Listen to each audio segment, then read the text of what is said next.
Awesome. All right. So today we're going to continue on with the fourth cornerstone in the foundation building process, or the foundation building template.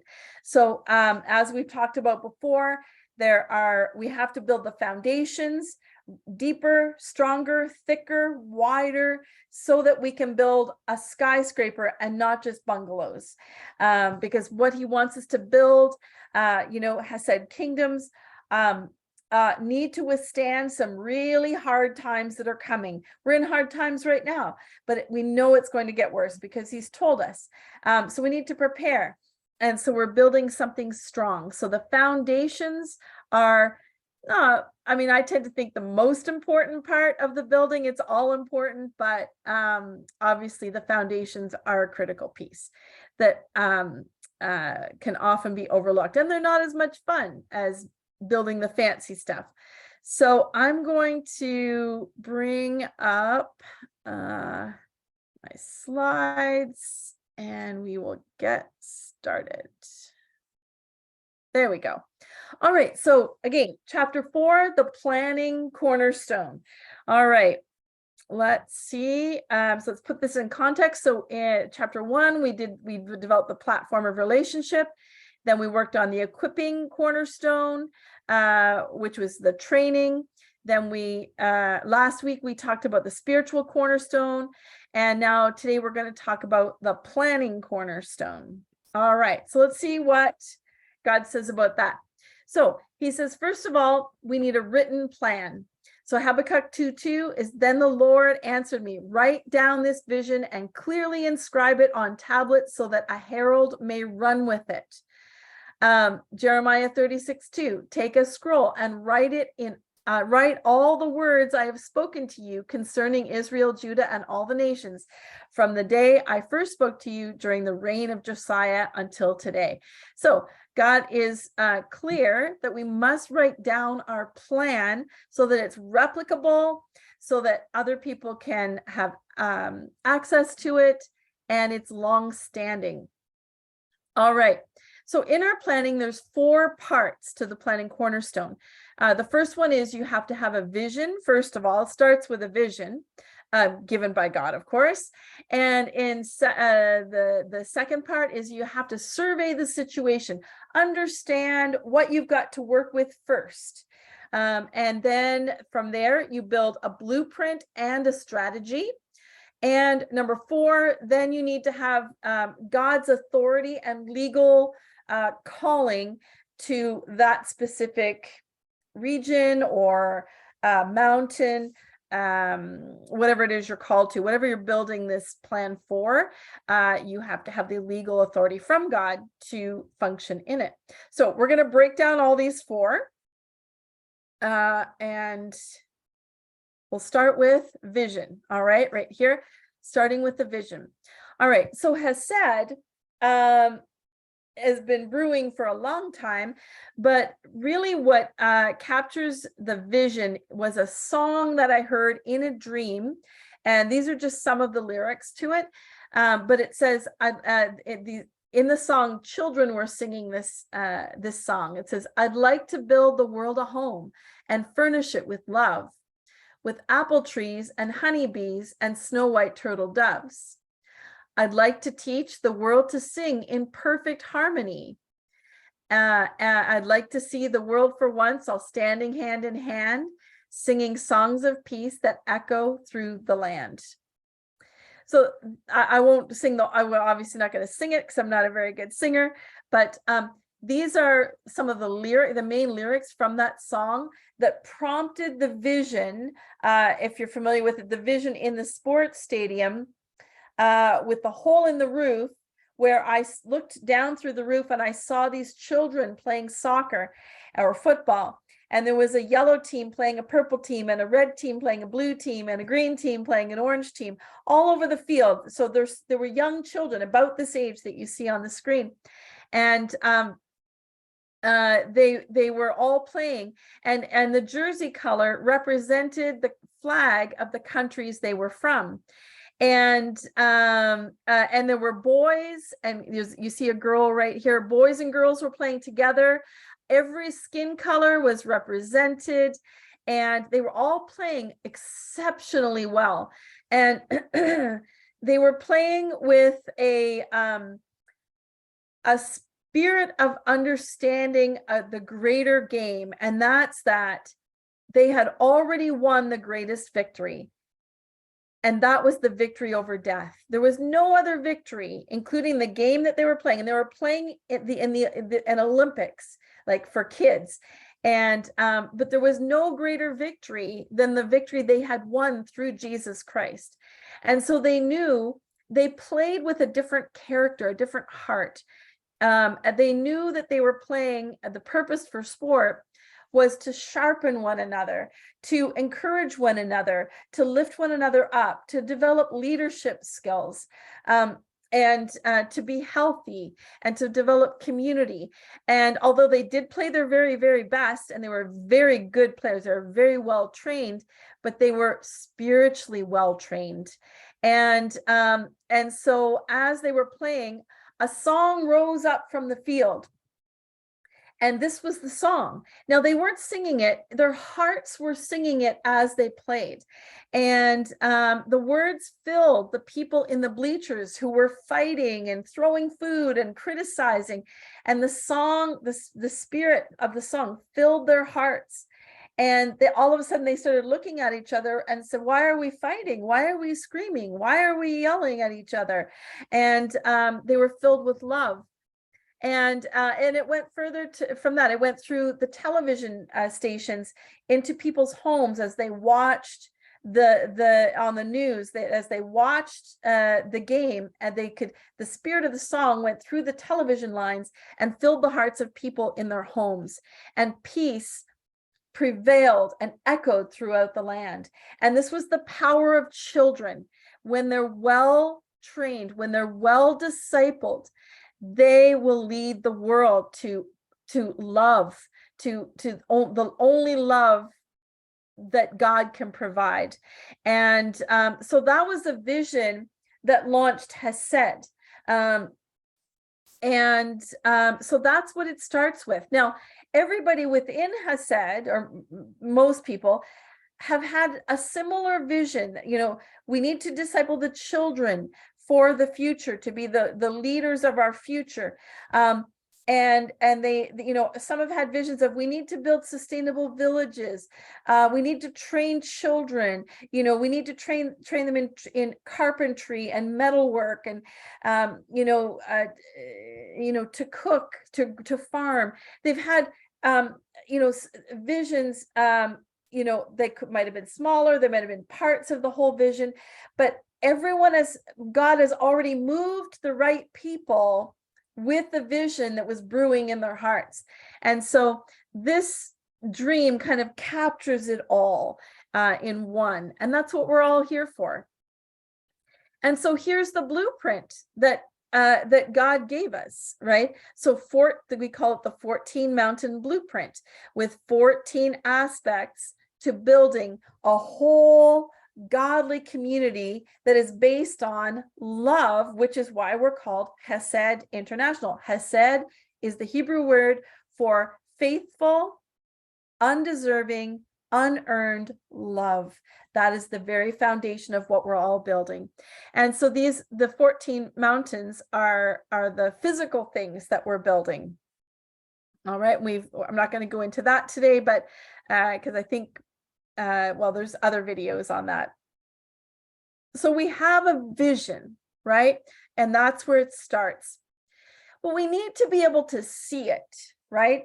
We need to be able to visualize it, okay? So I could cast vision all day long, which I often do, but as you grasp it and start to see the details of the vision, you need to be able to see it.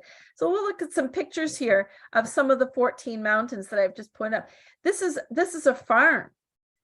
It's one I just downloaded off the internet, but look at that. See, if we can visualize your Hesed kingdom with this level of farming right here, Or even over here, they're drying something. I don't remember what it was, but they're drying something here. I'm not sure what it was. Here we are. Look at all these beautiful, colorful fruit and well, those are all fruit actually. The color of them is beautiful. Right, and down here we have livestock, chickens, and the children are doing the farming. This is an alpaca. He was very specific about getting into alpaca and sheep for the fiber, the wool, to create clothing and rugs and blankets. And here we have a goat, and look how relational this is. This boy interacting with this goat. The goat's even got a collar on it with a little bell, it looks like, right? This is the farm mountain. All right. And so we need to be able to visualize, and it helps. You can even go on Pinterest or online and pull up pictures just to help visualize.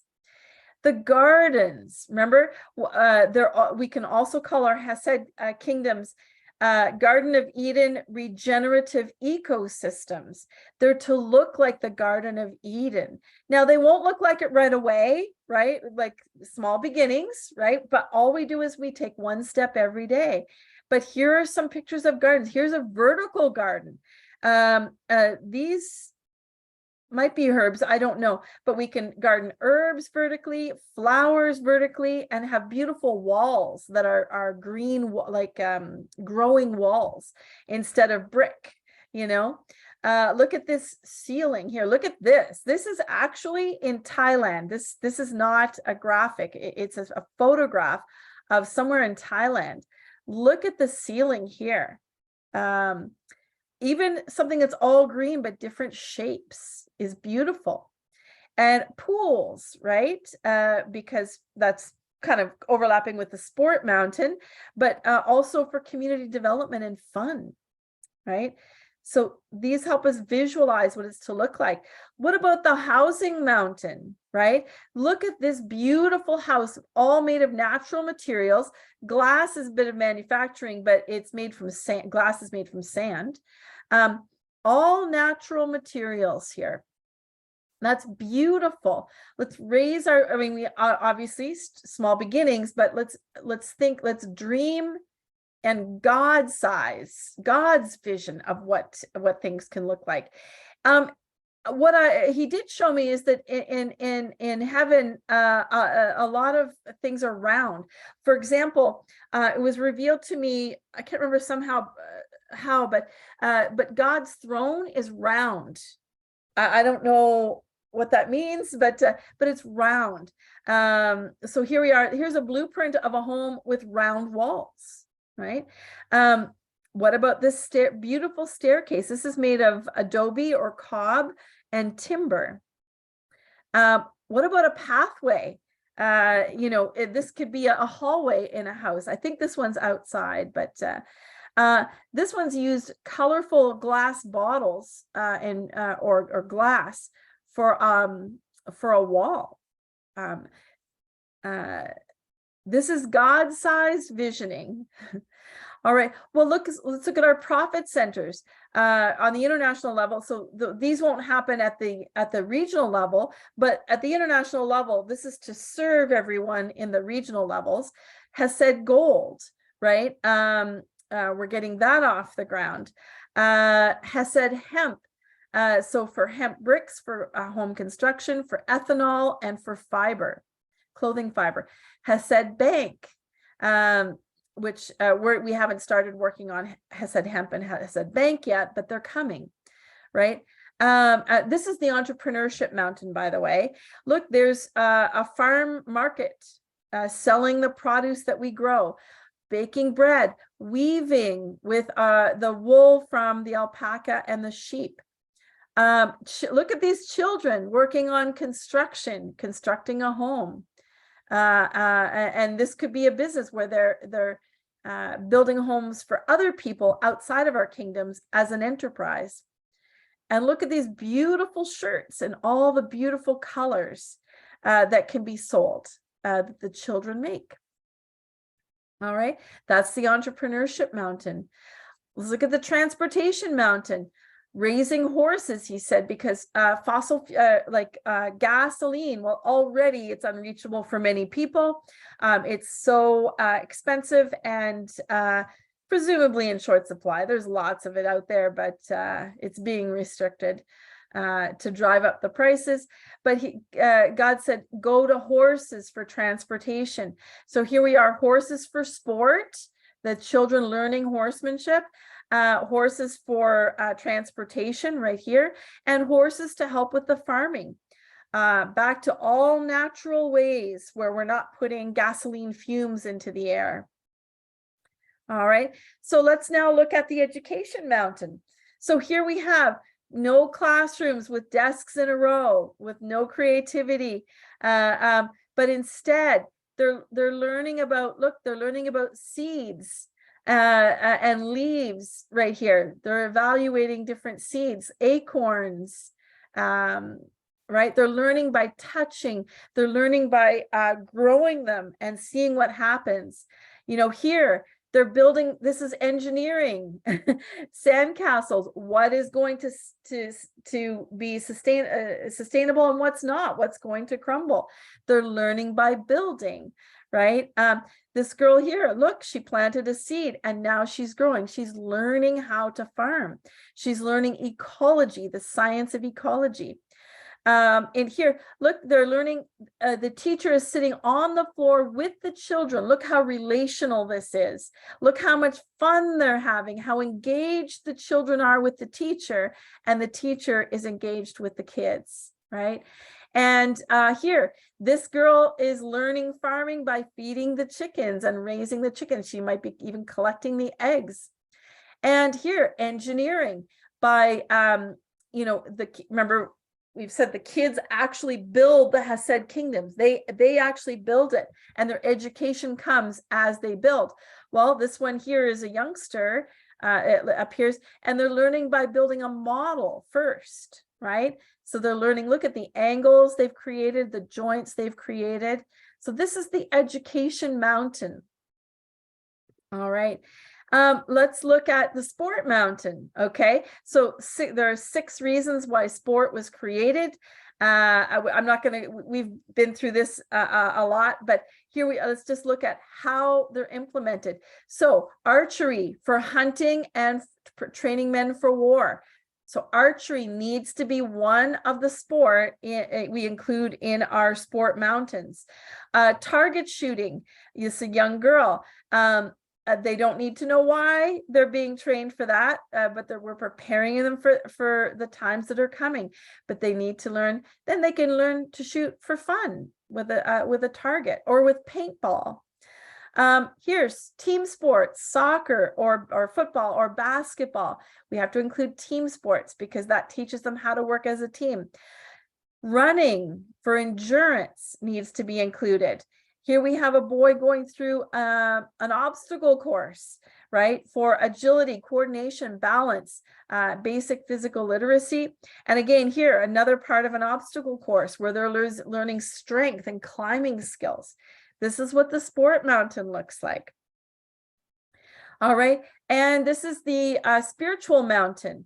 We were calling it discipleship, but we switched it over to spiritual mountain.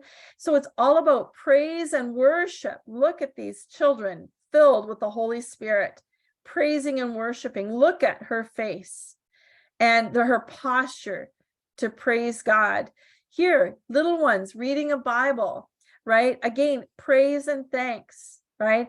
And here, mentorship and discipleship, right? It's all about relationship. This is the spiritual mountain. This is the water and solar mountain. Let's visualize this. Windmills don't have to look like that. They can be, there's lots of different types of windmills, but solar, we're going to need lots of solar on rooftops, but also like looking like this, a solar farm to provide electricity for our entire villages. Water supply using rainwater and running water for irrigation and tap water, right? And remember, we'll have wells not attached to government or corporate grids, but our own wells. All right. So so that's visualizing, right? So it helps to see the pictures and help us visualize. So we need to envision where we're going. We need to see, it's like you're taking a walk and you're looking at that tree way up on the horizon. That's where we're headed. We need to be able to see where we're going first, and that is the first step of planning. All right, so let's move to the survey the situation, which comes next. All right, so let's we got quite a bit of scripture in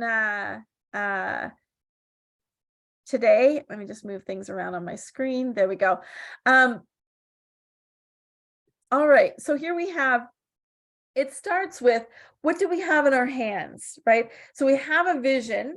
Now we have to say, what am I starting with? I see the tree on the horizon, but where am I right now? What have I got to start with, to work with, right? So what do we have in our hands? All right, so Nehemiah 2:11-16, I'll just read all the way through. It says, I went to Jerusalem, and after staying there 3 days, I set out during the night with a few others.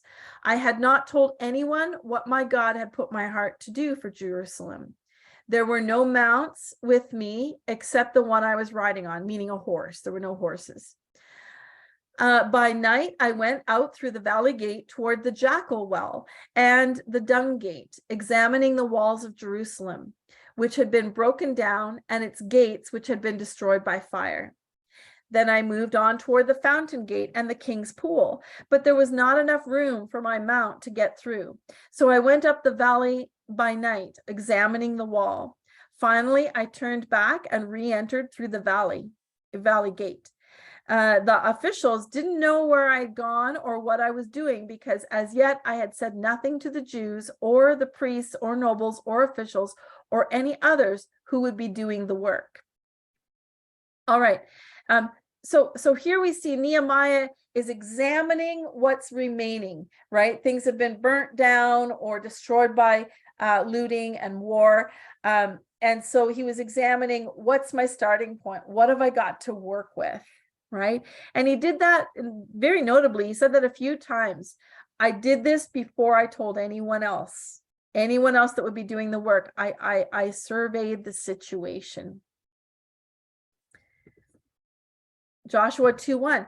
Then Joshua, son of Nun, secretly sent out 2 spies from Shittim, and go look over the land, he said, especially Jericho. So they went and entered the house of a prostitute named Rahab and stayed there. So here it says secretly, right? Again, not telling anyone, right? Go out and look at the land, especially Jericho. So he's going out to evaluate what's there. All right. Let's read from Numbers. The Lord said to Moses, send some men to explore the land of Canaan, which I am giving to the Israelites. From each ancestral tribe, send one of its leaders. There's a critical piece there, because each of the tribes had a specific purpose, right? So at the Lord's command, Moses sent them out from the desert of Paran, and all of them were leaders of the Israelites. These were their names, and I didn't name them off. It goes on for quite a while. When Moses sent them to explore Canaan, he said, go up through the Negev and on into the hill country. See what the land is like, and whether the people who live there are strong or weak, few or many. What kind of land do they live in? Is it good or bad? What kind of towns do they live in? Are they unwalled or fortified? How is the soil? Is it fertile or poor? Are there trees in it or not? Do your best to bring back some of the fruit of the land. And it was the season for the first ripe grapes. So they went up and explored the land from the desert of Zin as far as Rahab toward Labo Hamath. And they went through the Negev and came to Hebron, where Ahiman and Sheshai and Talmai and the descendants of Anak lived. All right, I think we can skip by.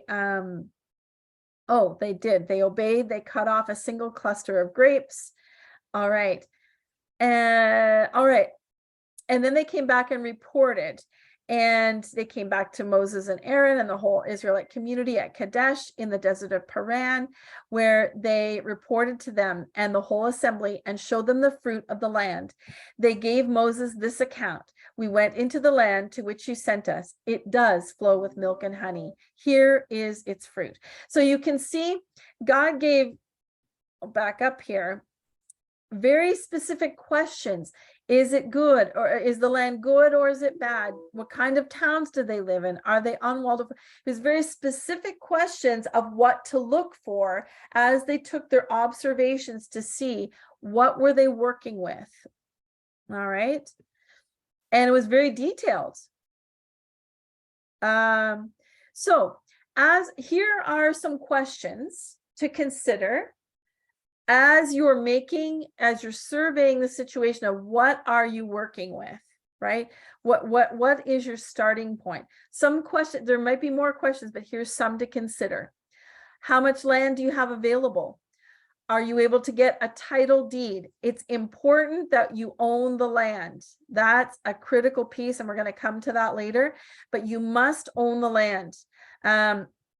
Is it a rural area? Because we're called to build in rural areas. Okay, so keep that in mind. The blueprint is to build in rural areas, not urban. Is the land flat, mountainous, rolling hills, or on a slope? Is the land fertile? Do you have to clear the land of brush, trees, rocks? And if so, how much of it? Is it in a floodplain? So are you going to get flooded in some months of the year? Have chemicals been used on this land, like oil spills, or have fertilizers been used? If so, you need to find other land or pray and cleanse the land. What resources can you use from the land to build infrastructure, like wood for fences and houses and barns? Is there more land available to expand later? How much land is available? All right. With respect to resources and climate, is there a source for water? So, and describe it. Is it a lake, a river? Is it underground? Do you need to dig wells? Are you by an ocean? Do you need to have some sort of desalination process? Or can you collect rainwater? Is there a rainy season? Does it rain all year round? Oh, here we are. Is there a dry season, a rainy season? Will you require irrigation? Is it windy? That's a factor in certain crops and certain animals. How many hours of sunlight is there in each season? If you're in a place like where I live in Canada, it's, in the winter months, the daylight hours are very short.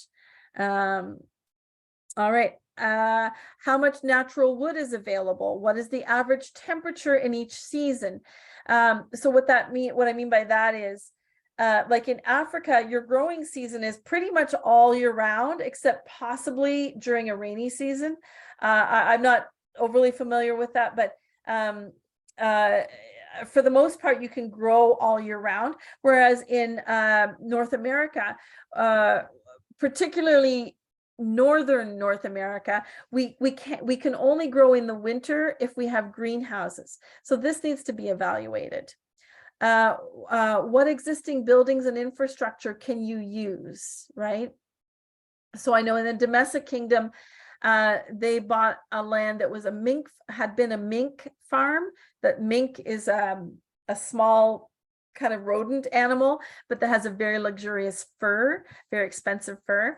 And so there were existing barns that they could use. And then one of the barns, they actually tore down and used the wood for other things. All right, legislation, so government laws and stuff like that. Are there building codes and covenants? Do you need permits to build houses, commercial buildings, to dig wells, to grow crops? In where in Canada, you in order to have a farm, you have to have it. The land needs to be zoned for agriculture. If it's not zoned for agriculture, you need to apply to the government to get permission to grow crops or have livestock. And even to have a business, it has to be zoned for commercial. So these are things that have to be considered. Are there regulations about running a school? Like in Canada, if you're going to run a school, there's things you have to apply to the government for.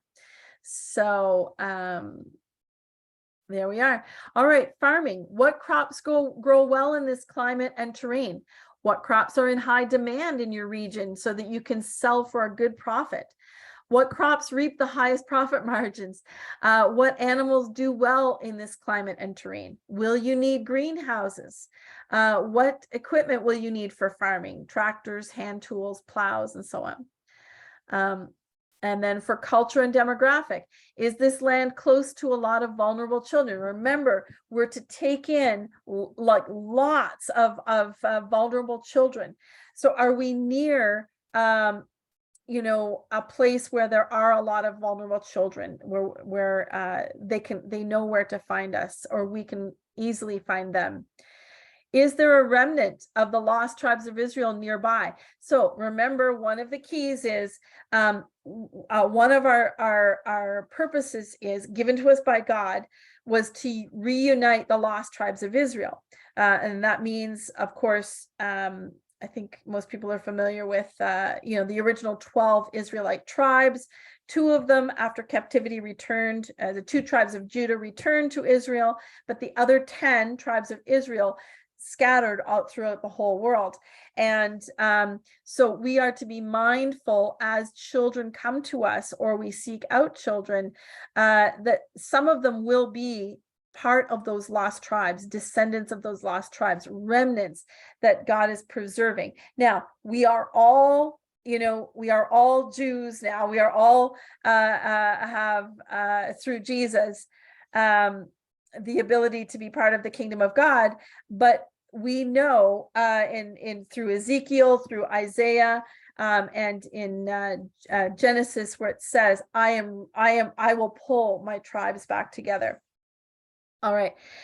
So there's something significant he wants us to do there. So is there a remnant nearby? All right. What is the major religion of this region? So what kind of pushback are we going to have that we need to pray into? What kind of government is in power? Is it liberal? Is it conservative, democratic, totalitarian, communist, socialist, capitalist? Just an understanding of we're building God's kingdom within an area of a different government structure. And so we need to understand what's going on around us. All right, let's look at spiritual mapping. What is the history of this land? Was there slavery, war, genocide, or other atrocities? Was bloodshed, right? This is telling us how we need to pray and cleanse the evil altars from the land so that the land isn't cursed. All right. Is there a history of witchcraft, Freemasonry, child sacrifice, animal sacrifice, solstice celebrations, and so on? Is there currently any evil entity practicing on or near this land, like mafia, Freemasons, gangs, spiritists, psychics, witches, etc.? Cynthia Oliphant in South Africa saw skulls that had been animal skulls that had been put on sticks, and it was a sign to her that they needed to cleanse the land of occult practices. So we need to observe these things. All right, what religious denomination is predominant and has a stronghold there? Is there a high crime rate? What kinds of crimes are prevalent? Is there a high death rate? These are all signs of occult and evil practices on the land. What principalities do you see functioning on this land? You can observe the nature of the people. You can study the history of that land and find out what spiritual entities might be there that you need to pray out and like bind and pray out. All right, so I think that's it. Oh, no, more. Okay, obstacles. What are your main obstacles? Okay, you got to identify your top 3 obstacles, right? Is there a witch coven living nearby? Is it the government? It's a communist government. Is it war? Is your country at war? Identify your main obstacles and we don't go in blind. All right. Is it government legislation, corruption, instability, or war? Economic conditions, inflation, low dollar value, a poor economy. Is there social unrest or war? Religious conflict, poverty and lack? Is there a particular spiritual dominion that have the people stuck in bondage, and or just an availability of things? Right? What are your top, after you've done all the other questions and assessing, what are your top obstacles? And those need to be dealt with. All right. Whether it's through prayer or in a practical way. All right. I think that's all for survey. Yes, it is. All right. So now we have a vision, and then we've surveyed the situation, written it down, documented it, and identified the main obstacles. The next part in planning is to develop the blueprint and the strategy. Okay, now we're moving forward. Here we are. Well, it's all moving forward, but all right. So the blueprint and strategy are different. The blueprint is what you're going to build, and the strategy is how you're going to build it. All right. So let's explore that a bit more. All right. Quite a bit of scripture on this one. So planning. All right. So Genesis 6:14-16. This is about the blueprint. All right. So make yourself an ark. This is obviously Noah, God talking to Noah. So make yourself an ark of cypress wood. Make rooms in it and coat it with pitch inside and out. This is how you're going to build it. The ark is to be 300 cubits long, 50 cubits wide, 30 cubits high. Make a roof for it, leaving below the roof an opening 1 cubit high all around. Put a door on the side of the ark and make lower, middle, and upper decks. All right, so you can see here very specific instructions, right? This is a blueprint. This is what you're going to build, or what Noah was going to build, right? He was very specific, even leaving below the roof and opening 1 cubit high all around. It's very specific, right? All right, so you need to make a specific written plan, because the Bible was in writing, right? You need to make a specific written plan or blueprint. All right, which you have, right? You have the 14 mountains. There's lots now published in our training materials, but you need to make it specific to your individual unique situation. Because everyone's at a different starting point, different geography, different climate, different, socioeconomic conditions, different leadership teams, right? All right, so let's look at strategy now. In Genesis, it picks up where the blueprint leaves off. Now we transition into strategy. So God says to Noah, I am going to bring floodwaters on the earth to destroy all life under the heavens. Every creature that has breath of life in it, everything on earth will perish. But I will establish my covenant with you, and you will enter the ark, you and your sons and your wife and your sons' wives with you. You are to bring into the ark 2 of all living creatures, male and female, to keep them alive with you. 2 of every kind of bird, of every kind of animal, of every kind of creature that moves along the ground will come to you to be kept alive. You are to take every kind of food that is to be eaten and store it away as food for you and for them. And Noah did everything just as God commanded. So you can see this is strategy, right? It's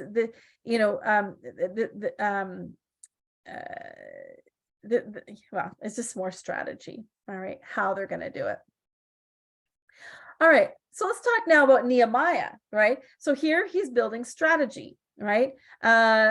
This one, I'm not going to read the entire one because I just want you to get the idea of the detail that he went into his strategy. So he surveyed the situation, which we read earlier, and he's made his blueprint. Now he's strategizing the how he's going to build. So Eliashib, the high priest, and his fellow priests went to work and rebuilt the sheep gate. They dedicated it and set its doors in place, building as far as the Tower of the 100, which they dedicated, and as far as the Tower of Hananel.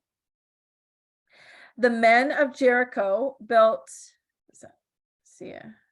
oh yes, All right. The men of Jericho built the adjoining section, and Zakur, son of Imri, built next to them.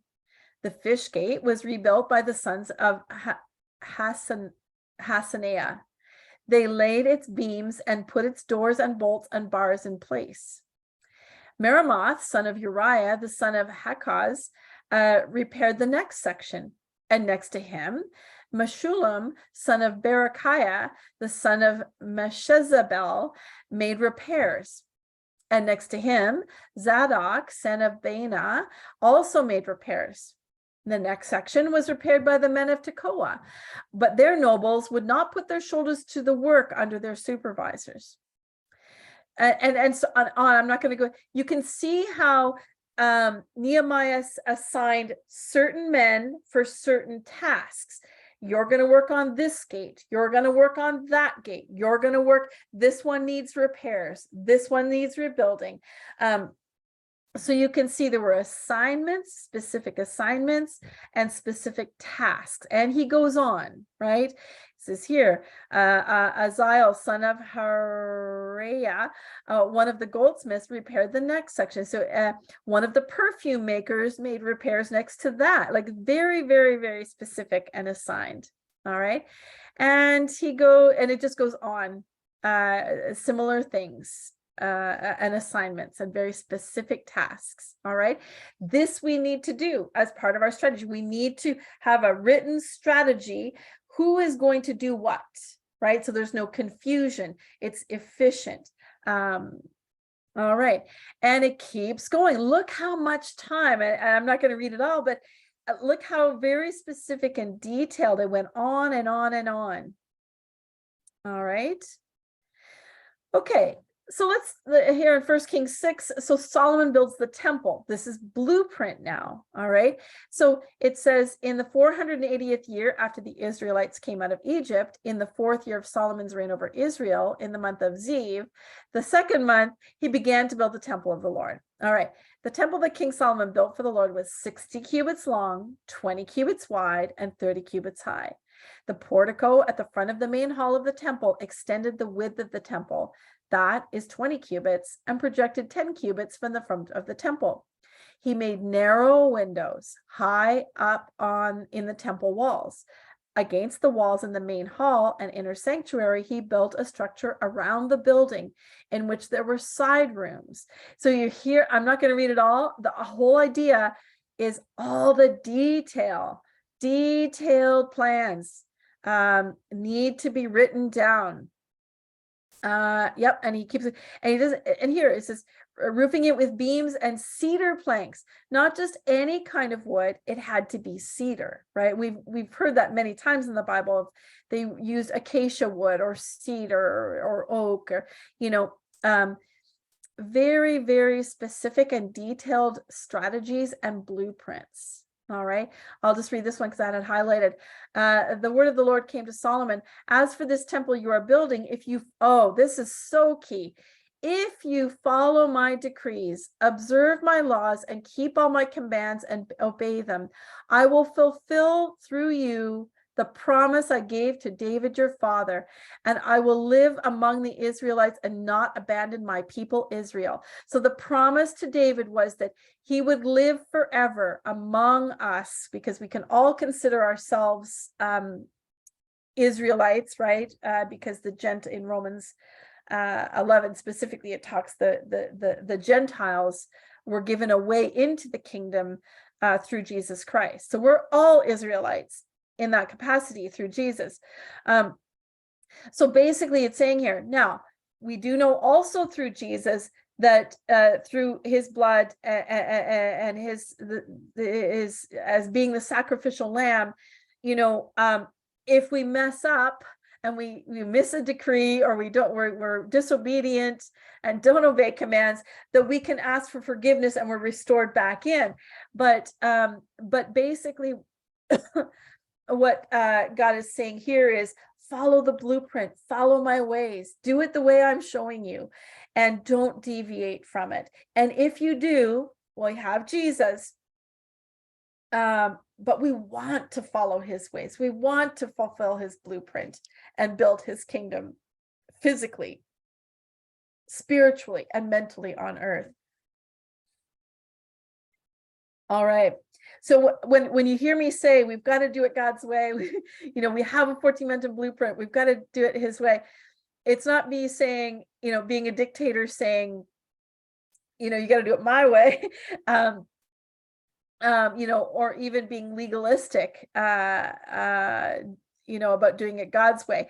We want to build it his way. We have a specific blueprint. Let's do it his way because it will work. And one of us is blessed. We're all blessed. All right. And he goes on. I just wanted to put the whole scripture in here just to illustrate the absolute detail. Here we go. And on the 2 olive wood doors, he carved cherubim, palm trees, and open flowers, and overlaid the cherubim and palm trees with hammered gold, not any gold, hammered gold. In the same way, for the entrance to the main hall, he made door frames. The frames, even described the frames, were made of olive wood and were 1/4 the width of the hall. Those are massive doors. Do you see what I mean? So very detailed. All right. And it goes on, but I think you get the point now. All right. So this was a map that I had drawn up for a land here in Canada. We have not yet purchased this land, but we intend to still, as the God's timing allows. But here, as part of the planning, I didn't want to do that. Let me go back. There we go. God had showed me to divide your land into zones. Okay, so as you're planning, consider zones. So the red line is the property line, right? And there's a road right here. So basically how it is anything in orange is the farming zone. And these are barns right here because we're in Canada. It gets cold. We need to have barns for the animals and to store equipment and so on. So this is the farming zone, right? The purple zone is the sport zone. Or the livestock zone. So you can see number 6. Oh, this is for the horses right here. And there's a pond for them to drink from. This is a barn again. Oh, sorry. These barns were for storage for equipment. Oh, greenhouses. Sorry. These are greenhouses to grow in the winter. All right. These are barns for the animals. Number 5, this is for the alpaca and sheep. Number 13, this is for chickens, and obviously a pond for all of them. And the gray lines are dirt roads that we would have to make on the property. Here we have the sport zone in green. This is a soccer field right here. This is an indoor gym, like a gymnasium for playing, because again, in winter, we have to play inside. So for basketball, weightlifting, anything like that. This is a target range for archery and for gun shooting right here. And in here, in these trees, we plan to build an obstacle course where with zip lines and rope ladders or ropes from tree to tree for physical training and for fun, right? And we also intend to build a paintball course in there as well, or paintball arena. So all that's the sports zone. And it can also be used for hiking and walking and running. Yeah. All right. And so let's go. So this whole area here is the living zone or the housing zone, I guess you could say. All these, I made them round. They're white marks. These are the natural houses, right? And the streets, I made them look like vines, like this is the road, the streets. I just wanted to do something creative. I don't know if it's possible or not, but so this is the living zone where all the homes are. Very lots of gardens and parks. And this here is number 12 is a pool, very unique shape pool. And sorry, right here, there's a main house that already exists on the property that we would use as offices and so on. So you can see how, oh, and this line here, this is a stream, a little, it's not quite a river, it's a small river, a stream that comes down the hill. Up here is a bit of a slope up here that goes down to the road. So you can see this is part of your planning. Map out, oh, and this is the entrepreneurship zone. These are buildings where we would have stores to sell everything we produce here. Would be sold in these stores here. So people driving by can come in and park and do their shopping. So this, we need to do a map to map out our properties and create a plan, right, of what we're going to develop. All right. All right. So, well, we're still on blueprint and strategy. So as part of your plan, you need to, here are some things you need to include. One was the map, like I just showed you, but here are some questions that you need to answer in your plan for your blueprint and strategy. So one, what is your mission, vision, and core values? Now you can absolutely are free to use the HESED mission, vision, and core values.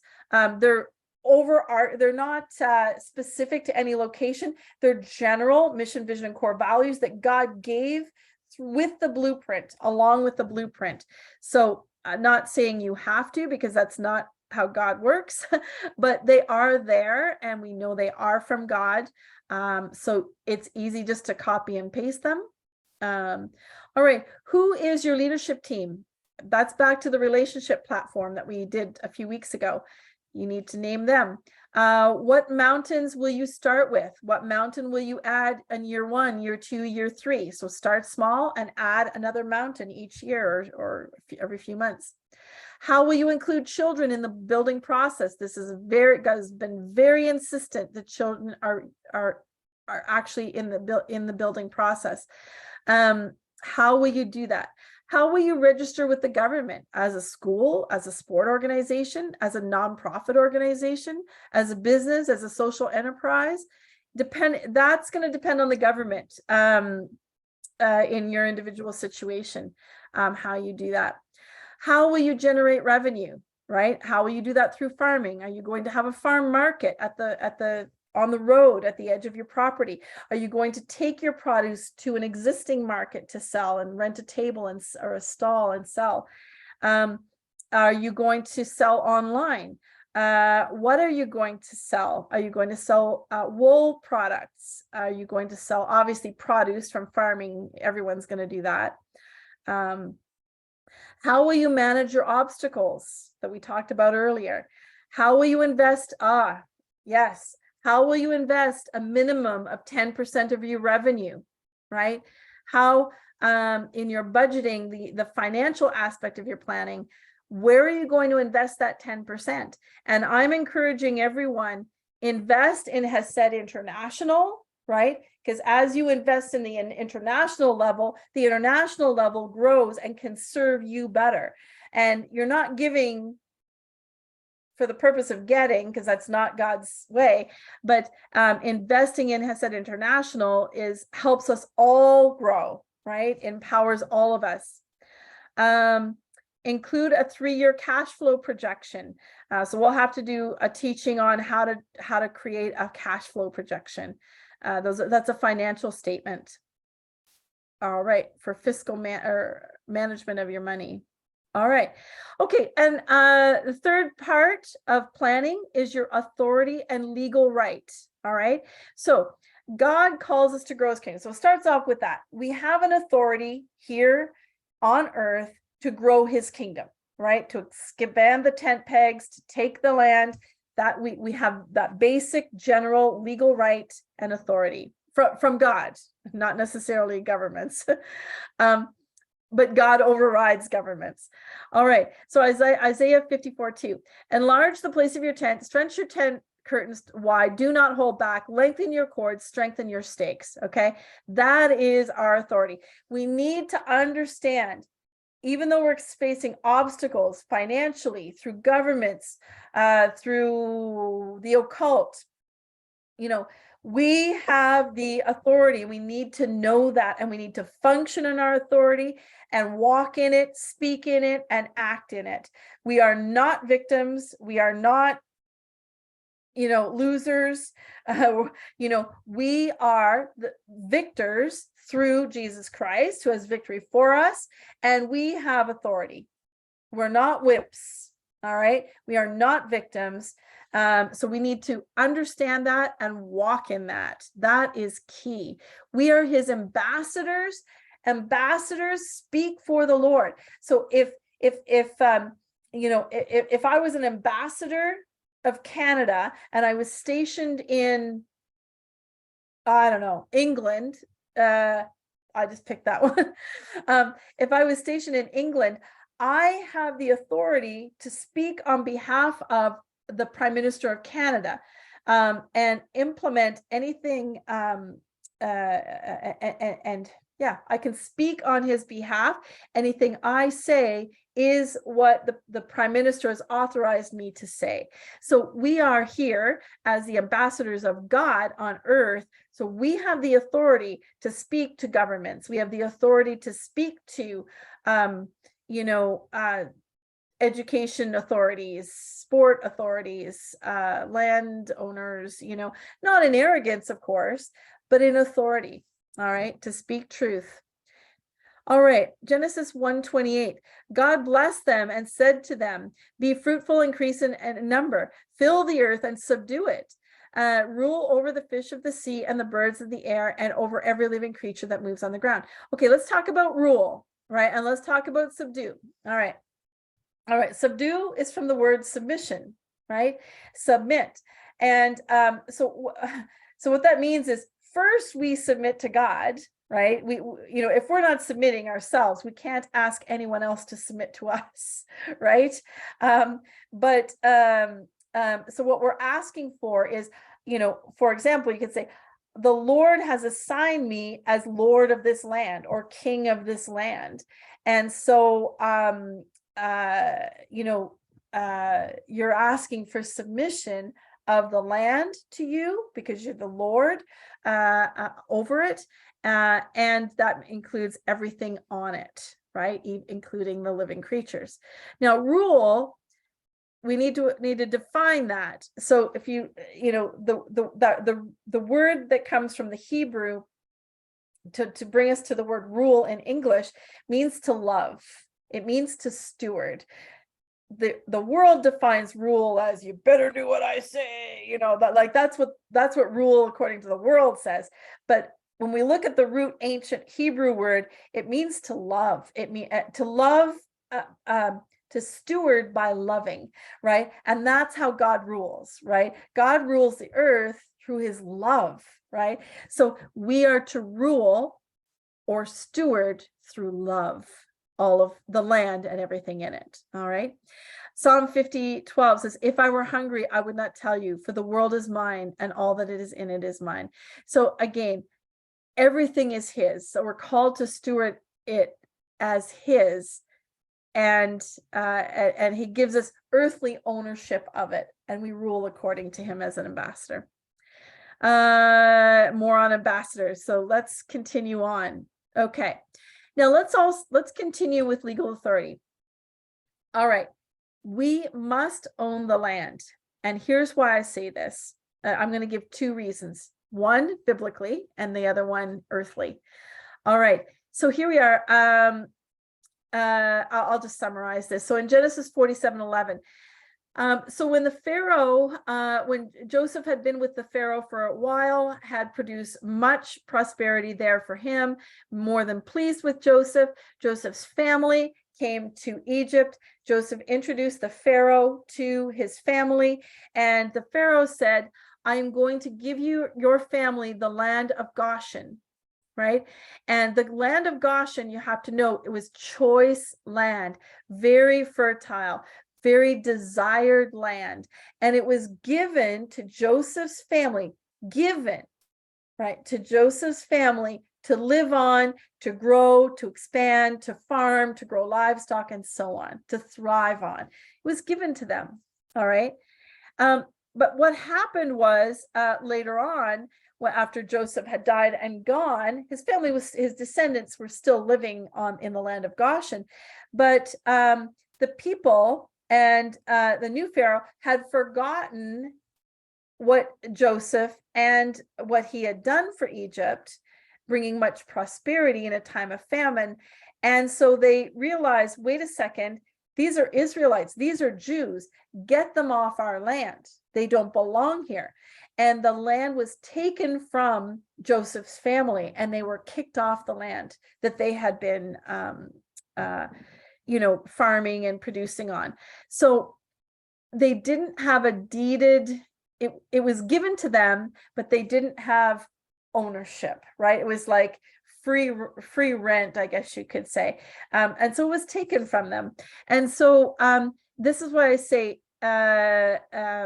we must own, we have to have a title deed. We've got to have a piece of paper saying we own the land.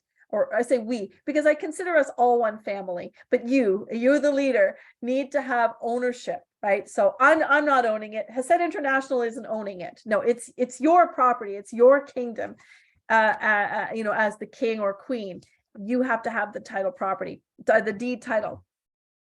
Now I'll give you an example of where did this happen? Kenya. A gentleman named oh goodness, what was his name? Eliakim. He was given land by a town. Might have been the country, the nation, I'm not sure. From some government authority, he was given land to farm. He built an orphanage. He had many children. They had a school. They were educating them. They were discipling these children. These were all orphans, and they had I think the farm was actually 7 acres, 6 or 7 acres for just the farmland itself. And they had been farming. They had been on this land for, I think, 10 years. And don't quote me on the amount of time, but he'd been on there quite a while. And all of a sudden, the government of Kenya came back to them and said, unless you can pay for it, we're taking the land. And so they needed to raise some I can't, it was thousands of dollars, like maybe $7,000 in order to stay on the land, because they didn't hold the title deed to the property, and they didn't get the money. And so I haven't heard lately what's happened, but as far as I know, the land was taken by the government. But not only was it taken, so they didn't have homes, they lost their homes, they lost their school, they lost their crops, but the crops were ready to be harvested 2 weeks later. So you see, they not only lost everything, but they lost their crops that they had worked so hard for, all the food that they had worked hard to grow. They lost it all. So I don't know, I haven't heard recently where they're at, but this is what I mean. We must own, we've learned the hard way, we must own the land. That if, don't do a thing on that land until you own it, and have the title deed. All right, let's move on. Oh, that's it. Okay. And stop share. There we go. All right. So all of that goes into your planning, right? It's a lot. It's a lot. It takes a long time. It's helpful, obviously, to include the children. Obviously, in planning, it's hard to include the little children, but in the planning part, the older children can be involved. Absolutely. Even if it's just, well, I would include them as much as possible. Get them to do some research, right? Get them to pray, right? And I say get them, do it together, but include them in that process, because that gives them ownership, right? Because God gives us ownership in his kingdom. We give the kids ownership in the kingdoms we're building. So I'm going to stop recording, and oh, there it is.